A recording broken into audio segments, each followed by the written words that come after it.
Okay, let's see if you can hear me now. Can you hear me now? Can you hear me now? Okay, Mr. Dos Equis? Is that how I said? Yes, it works. Armana, I believe. The Mangles. Yeah.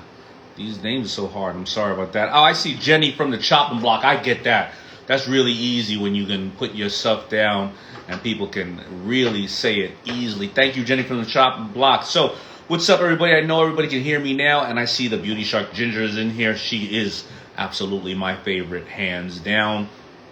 It is a Tuesday. It is snowing. It is still snowing outside. It's probably about 1.5 feet or even more than that, and it is crazy outside.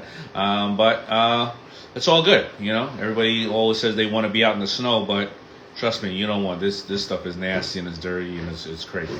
All right, so I'm gonna hop right into it. I'm gonna be. Let me put my I'm supposed to pin something here, right? There you go. Here's who I'm talking to today.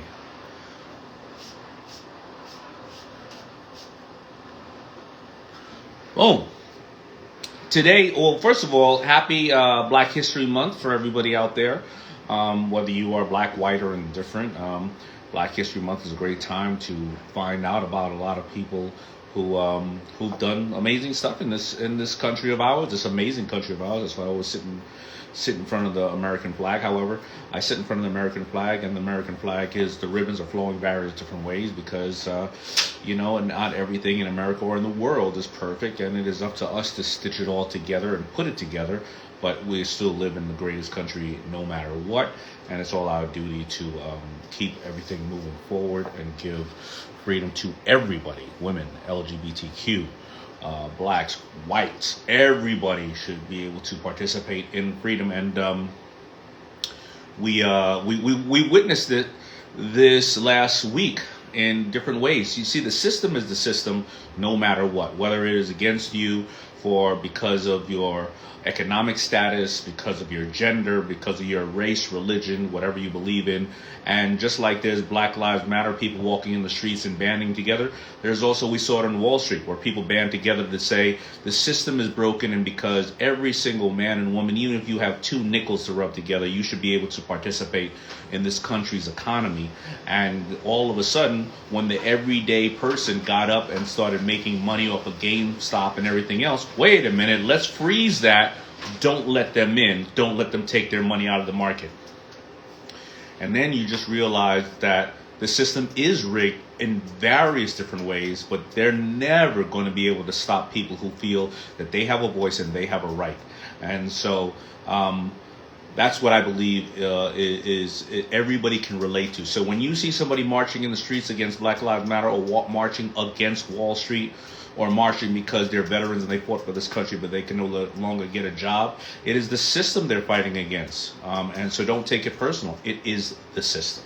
All right? And we are here to talk about how many great people have worked within the system and made it. And so let me give you a little points, and I'm going to bring on Bose onto this conversation. And I believe, now maybe it's because I mentor Mo, but being on Shark Tank, going on 13 years, it's about to be 13 years we're filming. And by the way, follow Mindy Casting if you want to apply for Shark Tank. And I did a great interview with her, I think last week. When I'm out in the streets or people talk to me, they are always asking me about whatever happened to that little Bose. He was so cute. And I think that he probably is one of the favorites of Shark Tank, and we are going to be talking to him and his mother Tramika, of course, my first interview for Black History Month, to talk about where's Mo today, and his bows and his bow ties, and his mother and his relationship, and what we can all learn from Mo's bows and his mother, as well as what can we teach? How can we teach our kids to be the next Mo's Bows and their foundation, and where they're up? Mo is doing so much today. He's an author. He's a public speaker. He has a foundation. He's taller than me, and that is not a big accomplishment. Everybody's taller than me. I'm 5'7.5". Don't forget the half. But we will be talking to Bose and his mother, and maybe I'll get some great questions into his mom to see how we can apply these to our children growing up as they're growing up. Excuse me, I'm just talking backwards here. Let me tell you a little bit though about some stats as we're talking about Black History Month. According to a Business News Daily report, women of color are 4.5 times more likely to start a business than other demographics are. Think about that. Women of color are 4.5 times more. Now, that is an interesting fact because many people, as we go on in our lives, we don't necessarily think about, what other people are doing. And maybe if you're a person of color and you are sitting there saying, well, I don't know where to start. Well, if women of color are 4.5 times more likely to start a business, that means, first of all, they're registering and creating the business. It doesn't, a lot of people don't even, their hustle is their hustle and they don't know how to start a foundation, but they are starting the business. Also, they're saying to themselves, listen, I don't want to work on other people's dreams. I want to work on mine at the same time. Or maybe I'm working on other people's dreams during the daytime, and I'm going to work on mine at night. And I'm only here the way that I am because of my mother. My mother didn't necessarily start a business, but she always had a hustle. And she taught me how to put that hustle into a business. So, a lot of times you can go out there and say, I'm not by myself. Or if you are somebody who do know women of color, and you can say, listen, this demographic is more likely to start businesses, help them. A lot of times investing is not necessarily investing cash, it's investing time. Can you advise them? Are you a great accountant? Are you a great attorney? Are you a great stockbroker? Are you a great CFO someplace else? And you can donate your time or dedicate your time to organizations for people that want to help themselves. Network for Teaching Entrepreneurship is a great one. It teaches young kids of any color in low-end communities how to become entrepreneurs. Network for Teaching Entrepreneurship, Nifty it's called. And so maybe you donate your time there. And if you don't know about Nifty, maybe your kids, if you happen to be in those communities that need that help, and maybe your kids need to know about Nifty. So again, there are so many different really great things. Amana Ashi asked me, what about GameStop? What is my thoughts on GameStop? All right. I'm bringing on Mo in 5 minutes, and I'm going to give you my thoughts on GameStop. I'm going to explain to you a little bit about the market for those who don't know about the market. All right. Let me explain to you about the market. Okay. You can bet on the market. You can bet anything you want in the market. You can bet that the entire Dow Jones, right, will go up or go down, right? You can just bet on the market itself. You can bet on a product or company. You can say, listen, I don't think that JCPenney's is going to survive, so I can bet that it's going to go down. You can buy the stock at whatever it is. I don't know what it is, but 20. And you can bet down that it's going to go to 18, 15, 14, or 10. Or you can bet up that it's going to go up. Now, when you are betting down, you're called a bear, right? When you are betting up, you're called a bull. You're bullish. Now, also, when you're betting down or betting up, you can double or triple your dollar, because if you say, listen, it's at 20 and it's going to go down to 18 by February 23rd, my birthday. If it goes down to 18 before that time or at that time, your money could triple. You could bet $1, but you can make $3 or $4 or $5. That's what we call a put. You can bet up. That's called a call, meaning I bet that it's going to go up by February 23rd, $3, and that's called a call. Now, the good thing is you'll make 3 or 4 or 5 or 10 times your money. You can say that it's going to go to the 8 to 18, from 20 to 18 in June. You're going to make 1.5 times your money. But the closer that you bet that it's going to fall, the more you make. However, if it doesn't hit that number, you can lose way more of your money. You lose more because you are going to gain more. Now, If you bet it going down, here's the bigger problem. If you don't put a stop loss, meaning I'm willing to lose X, the market can just keep going up, up, up, up, up. And then your dollar, basically, you have to cover that with an amount of money. They're like, well, you didn't just lose $1. The market kept going up. You owe us $30 now because the market went up so high. Or, excuse me, that stock went up so high. All right. So, here's what happened with GameStop. They looked at the businesses that were hedged the most, and this is why we call them hedge funds. Hedge funds will say, GameStop's at 100 or 50. I know that, first of all, we have the virus out, so nobody's out, and they have all these stores, and they got to pay $10,000 a month a store, average out. And by the way, all the Nintendos and all the games coming out, you can download the game you want directly from there. GameStop's going to go out of business. So, a hedge fund will have, let's say GameStop was at $100. A hedge fund will bet $100 million or $50 million that this thing is going to go down. And the more it goes down, their $50 million becomes $500 million, $1 billion. And that's how hedge funds start to make their money.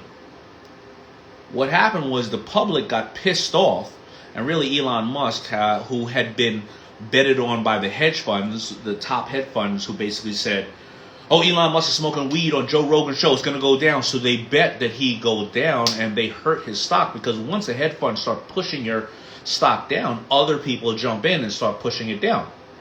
Well, he got so pissed off about it because he came back around, but he realized that these are the bloodsuckers in his mind of the industry. So once a couple of people got together, and Reddit and all these people said, you know what, let's look at the top brands that were bet against in the market. Nokia. Who has a Nokia brick phone anymore? BlackBerry. Who has a BlackBerry anymore? AMC. Nobody's going to go watch movies if you got Netflix. And GameStop. And those were the most heavily hedged brands. And and these hedge funds were like, they are going to go to zero. Well, now that the everyday investor, who now has the access to TD Ameritrade and Robinhood, can get on and bet against it, they said, everybody push the stock up. And they pushed the stock, the GameStop, I think they pushed it from $14 to $400. Up, up, up, up. What happens to Mr. Hedge Fund?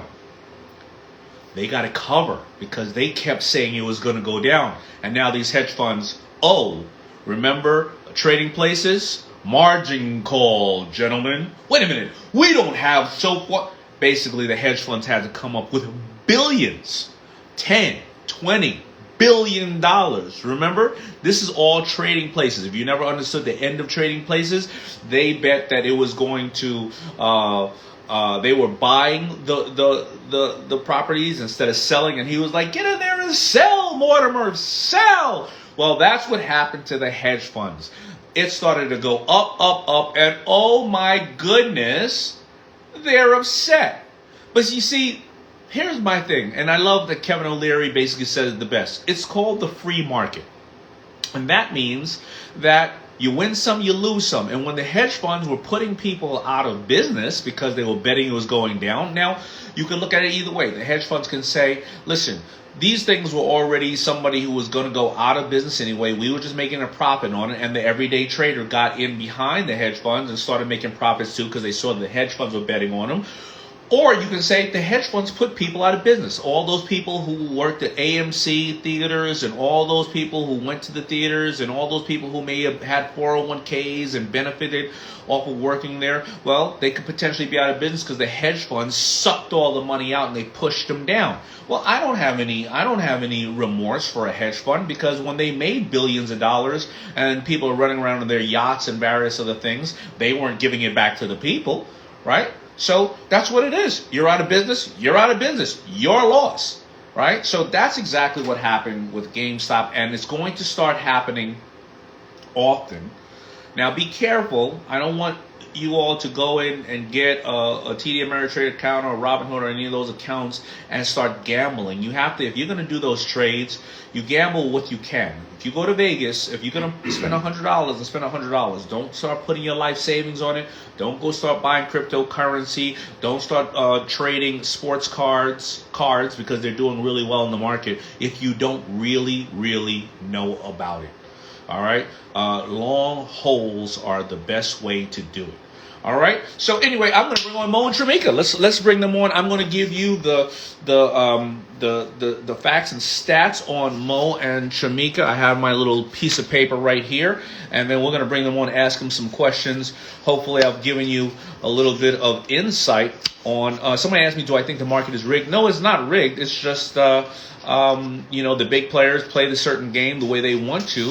And they should allow every single person to be able to play it and not shut down trading, because a lot of those people who put in 1,000 realized that they did calls or puts or whatever the case is, and they had now 30,000 that they couldn't pull out because Robinhood stopped them from trading. They wouldn't have done that to the hedge fund.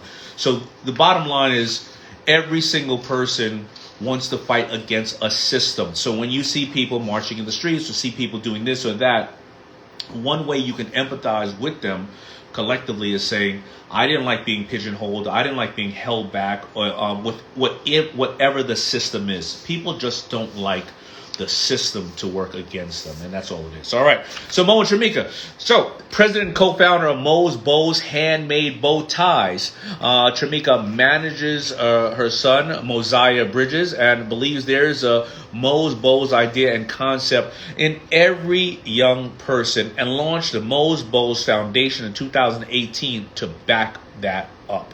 The mission of the foundation is to mentor, encourage, and empower young entrepreneurs. Now, we all know Mo, but let me tell you how old Mo is now. Mo is 19 years old, and he's the creative director and founder of Mo's Bose Handmade Bow Ties. Started the company at 9 years old with the help of his mother and retired seamstress, his grandmother.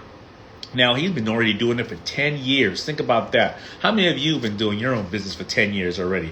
Was inducted into the Tennessee State Museum Costume and Textile Institute in 2014, and served as the fashion correspondent for the 2015 NBA draft, and was listed on Fortune's 2016 18 under 18 list of the country's most innovative and ambitious teens, and sealed a partnership with the NBA in 2017 to make custom neckties and bow ties for all 30 teams. So if you got your favorite team out there, go get one from Mo's Bows. And launched the Go Mo Summer Camp Scholarship Fund, a charity focused on sending Memphis children to summer camp, which has sent over 50 kids to camp.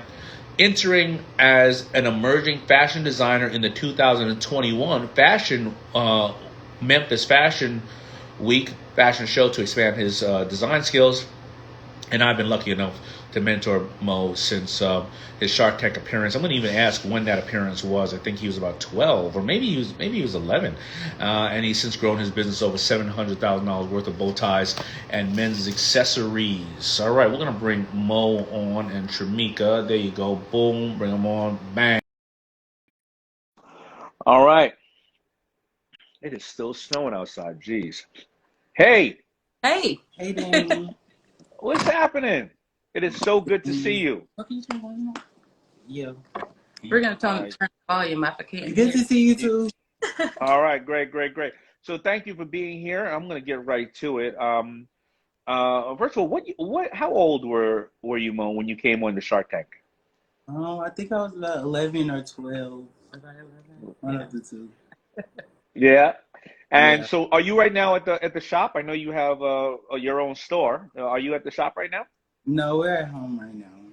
You're at home right now. Good. So, Tramika, and Mo, I think it is Black History Month, and I think there's so much that we can learn from you both. Mo, as a young adult, growing up and being your own business. Tramika, as somebody who I always reflect and think about my mother and our relationship. I think I'm going to ask the first question to Tramika. Tramika, what is the hardest part about raising a young entrepreneur? Yeah, yeah. Yeah, the Yeah. hardest part for me personally in raising an entrepreneur, not only an entrepreneur, but a creative. So, Yeah. early on, he had his own mind. He knew exactly what he wanted. And as mama, I'm supposed to make the decisions. But having that challenge, it was, a bit of a challenge in getting him to go along with what I want every time. But understanding too that he's his own man, he's his own person, allowing him to flourish and to be the person that he's going to be, and kind of stand back and let him be that. But how big of the mistakes do you allow him to learn on his own? Because I'll tell you, my buddy who his name is Jaleel White. He's obviously very, very famous because he played Urkel Yeah. as a kid, and whenever we think of Urkel, we laugh, right? Urkel. But he's a great dad, and he taught me. He said when his daughter or does something or wants to do something that he doesn't think is the best thing to do, he goes, instead like me, I go, I don't think you should do that. Then he goes, go try that. You go try smoking. See how smoking works out for you. And Right. they go, and then when they go and do it, and if it doesn't work out, they come back and go, Absolutely. you know what I mean? So he falls on his ass laughing. When Mo wants to go do something, which, as parents, he may actually be right because we don't know everything as parents. We're still growing and learning. He may want to do something in technology or position a certain way. Right. When you have that gray line, do you ever say, absolutely not? Do you say, take a smaller step? Do you say, think about that? Or do you just say, go ahead, try it and let me know? Well, Damon, you've been a 19-year-old young man before, right? So Yeah, it's yeah. not a whole lot mama can say, but I've learned to start asking questions. And once I ask these questions, like, are you sure that's the right move? And what do you think the outcome is going to be? He starts to think and say, oh, you know what? Yeah, I haven't thought about that, but I'll think about that, and still allowing him to make those decisions. So just kind of giving him a different perspective works really, really well. And then, of course, for me, being able to step back and say, okay, let him figure this out. I offer my opinion. I used to try to kind of sway him in a certain direction of what I wanted him to do, but now I just ask those questions and make sure he's very sure in what it is that he wants to do. And I for me, think, it makes pretty decent decisions, if you ask me. well, obviously, because I see so much growth in you, Mo, and I'm going to get to Mo in a second. But, I think what you just said is really important of not just talking to your child, but talking to your significant other. A lot of us have issues with our significant other. They want to do something and we go, no, no, no. But a lot of times we just don't say, well, what do you expect the outcome to be? And where are we going with this? And okay, let me know what you really think about it. And if you do that, I think also, whether it's a business partner or significant other, I think you allow people to take that moment to pause and reflect on it. Mo, I got a couple questions for you. What is the hardest thing of being a business owner from such a young age, from 10 years old to now? And what sacrifices did you have to give up, or did you find a way now to work both both your growing stages of friends or your other things? Have you found a way, or is it still challenging? Yes, I think it's not as challenging just because I'm older and I have more free time.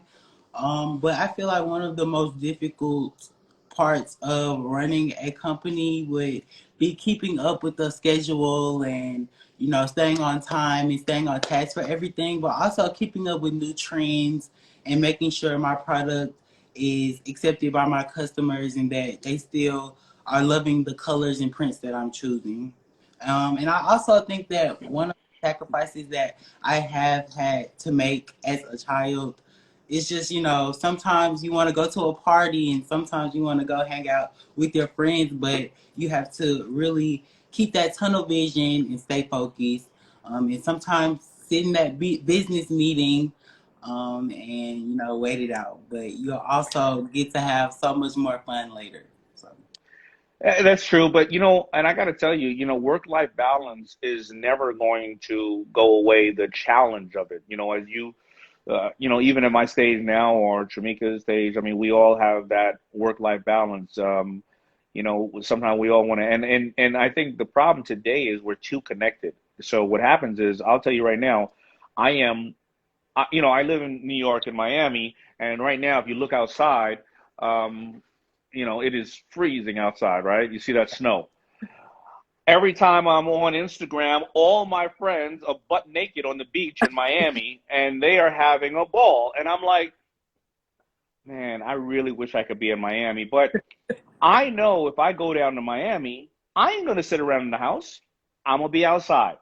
And Yeah. next thing you know, one of you gonna be putting the ventilator, on me, and I'm gonna be in a hospital, Right. and God willing, I don't. And but I'm tempted. I can't take it anymore. Yeah. So, um, I'm sorry. I didn't want to make this a session about my damn problems. But how do you do that as a young man? Because I've been to the beach a million times. I've been to parties a million times. But you, growing up now, there's going to be so many new things that you can do at this age that you couldn't do before. Man, Yeah. that's got to be tempting. Yes, it is, but I feel like I keep all up with it just based off of this woman right here. Believe it or not, but my mom, she definitely helps me plan out my schedule, and is definitely the, I don't know, definitely the manager, definitely the manager for sure. Keeping you in All line right. as much you So would like. I like to tell people that in life you need to make it, master it, and then matter. But many times there are great entrepreneurs that do it all at the same time. So right now you have two things that I saw. One is it is a foundation, I believe. Let me go into it. One, you have sending kids to camp, and you send 50 kids to camp, and that's called the Go Mo Summer Camp Scholarship Fund. Tell me, why did you create that? Because it's hard enough being a business person, especially during COVID, being young, having to go to school, but now all of a sudden you launch this the scholarship fund. Tell me about it. Why did you do it? What does it do? And how can people follow up on it? Well, as a young kid, I always was active, and I always was in different things as far as acting and dancing and singing. And I would always, go to different summer camps. So I feel like a couple of mornings while I was on my way to go to summer camp, I saw different kids getting in trouble and, not making the best decisions. And so me and my mom decided to have a GoMo summer camp fund where 100% of the proceeds from a specific bow tie goes to help kids go to summer camp. And as a young kid, I also found out that childhood hunger was at its highest in the summertime. So it would just be the right thing to do to, help that kid go to summer camp, and hopefully they'll turn out to be productive. Well, as much as productive as I was back then, with getting that meal and going swimming and having fun with their friends. And Mo actually went to that same camp that he sends kids to now, so that's pretty cool. That's great. So, some couple of things we learned here is that I didn't realize that, but I guess you are right, because a lot of kids, the only time they can eat or get a meal is at school. And during summer, when school is out, they probably don't have a place to go and get a meal. And if they don't have a place to go and get a meal, they most likely don't have money to go and use their brain someplace. And maybe they have a lot of unfortunate um, things happening in their community or around them. They could potentially get in more trouble. So what you do is you send them to camp, and they probably learn to do so many other things at camp. And I went to camp for 4 years. I went to camp as a kid attending camp, and then I became a counselor. I went to camp, and I was taking care of handy-capable kids when I was at camp, and it taught me a lot. So hopefully, maybe that's some of my history of wanting to give, and you made me just reflect on that. Also, so to sponsor that, there is a specific bow tie that you sell, and that's where the funds go to help the kids. Yeah, so we choose a specific bow tie every year, and I think I have a specific 3 colors that I look for in each fabric every year. Okay, so right now we would go to mosebow.com. Where would we go to find it right now if we wanted to? Because there's also, you can find that as well as we'll get into your NBA deal. But what is your site? It's mosbowsmemphis.com. Mosebowsmemphis.com. Yeah. Okay, cool. So let's talk about, you have a foundation as well, correct? Well, we're just starting. Yep, we're just starting out with the foundation. It's pretty fresh, but we basically wanted to use some of the resources that we've had instead of having parents recreate the wheel on encouraging entrepreneurship with their children. We decided to use the resources and the connections that we had and encourage other parents and other kids. And like you read in the bio, I really feel if we nurture those passion in our children, there's no telling what will happen. And each child has a gift. So at early, at 4 years old, Mo's dressing himself, and I just kind of nurtured it and encouraged it, and then here we are. So just using those same skills and encouraging and helping other parents. Excellent, excellent. So the foundation is just starting, so we'll be on the lookout, and I'll probably do another interview with you in the future to go over that. So 2015, NBA correspondent for the draft. Then you did a deal, a licensing deal. I'm certain with the NBA and all the teams. You make bow ties and all the teams. So explain to me how that came about, Mo. You went out and you go after the NBA, one of the biggest organizations in this country, and they supported and worked symbiotically with a little everyday entrepreneur. So tell me how that went about and what is it? Well, it was basically a collection of about 30 ties, 30 team ties, and it was a two-sided bow tie where we had one side was the the team logo, and then the other side was a classic print. So we would have a dots or a paisley or a houndstooth on the opposite side. So you could wear one side to the game and the other side to, a date night. And it was just pretty cool because it showed lots of young black people, young black kids, boys specifically like me, that, you don't have to actually play ball to have a contract with the NBA. I love it. Baller. Is it still operative, or you already went through that Yeah, deal? did it for like a year and a half. And it's Okay. a great way to expand the brand too and expand our customer reach as far as the sports arena or sports world. Well, excellent, excellent. So, just in closing, how has COVID been working for you, or obviously against your challenges? And as one entrepreneur of no age, I'm not even going to consider your age right now because you've been doing this now 10 years, both of you. Any advice that you have for people, dealing with COVID who are entrepreneurs, or maybe they're not entrepreneurs but they want to be? Any advice that you have that you could share, or what you've been doing, and any parting words? Yeah, well, for us, obviously, we are known for the bow ties, but we quickly switched to adding masks, not switched, but we decided to add masks, and that really helped and took off really, really well. And then outside of that, just during COVID, it's so important to just continue to create, to continue to dream, and to continue to write.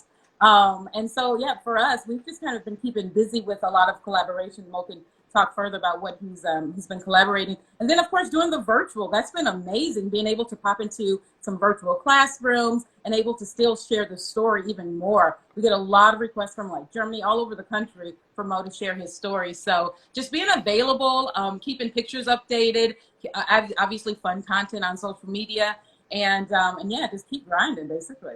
Yeah, that's actually, I did forget that point. You're an author as well, and you're able to go out there. So what is your book called? My book It's is right behind you. young person, the young person's guide to a startup success. And it's basically about, all of my struggles and all of my different stories that I put in the book that really helped me come to where I am today. And on the back of the book, I also have my bows of business, which is an acronym that I came up with, which is believe in yourself, the opportunity to give back. When you work hard, you believe in yourself, and study hard, of course, and also seek support. And Daymond wrote the foreword for it, so thank you for that. Absolutely. All right. Well, thank you so much for being such an example. When I was at that stage of my career, or at 5, 10 years, and nobody really knew who I was, and social media wasn't out, so they couldn't learn from my struggles and/or my the things that I was doing right in the world, and actually see me and my mother collectively just doing it. So I love that you are a great example in real time that people can see going through it, and you're sharing your story and helping people. So thank you so much, and I will be catching up with you another day. Perfect. Thanks, Thanks so much, Daymond. Daymond. Have a good one. All right, you too. Bye. There you have it. Come on now. If you don't get inspired by that, then you must be dead. It's really amazing to speak to them. They are such amazing people that are just continue to inspire people, and you see at such a young age, he's already investing in other people and paying it forward, and it's just as simple as that. You know, sell a couple of bow ties and send one or two or 50 kids to summer camp, and then start a foundation, write a book. And so they're shining examples. So if you're home and you know that you have this energy or this passion to help people, you don't have to go out there and just, you know, build Rome in a day. Take small steps to help people pay it forward. And trust me, it is such a rewarding thing for you to do. And you know, you may not make a dime off of it, but money is not everything.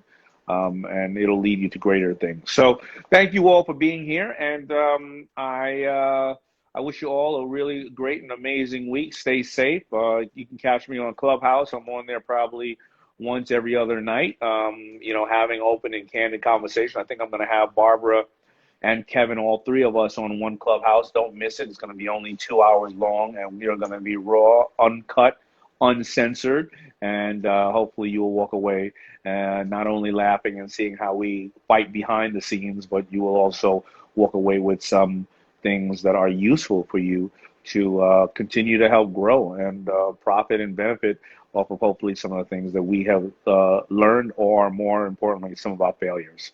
All right, everybody, I'll talk to you later. Peace.